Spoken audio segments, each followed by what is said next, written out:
another giveaways naman mula kay Biz. So eto na, yung mananalo ng Kitsune Fruit.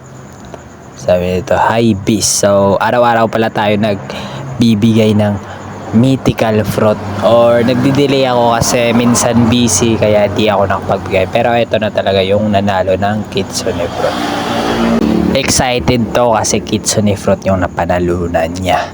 Kaya kailangan nating ibigay kasi siya yung napili at nag-comment ng Biz Kitsune at tinapos yung video. Alam ko kasi yung nakatapos ng video, nakikita ko kasi yun kung sino nakatapos ng video at dumadaan lang at kumo-comment at nagla-like ng video at nagsusubscribe sa akin. At sabi niya dito, gas fruit na lang daw kasi mas maganda yun sa Kitsune Fruit. So bibigyan na lang natin to ng gas fruit kasi ayaw niya ng Kitsune.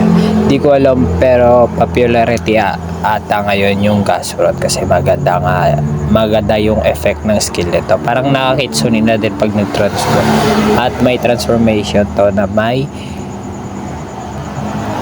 auto attack or may attack siya na parang Buddha at spam to, kaya maganda talaga to sa mga free to play at gumagamit ng cellphone. Ayun na, nabigay na natin, kaya salamat sa pagtapos ng video at pag-comment.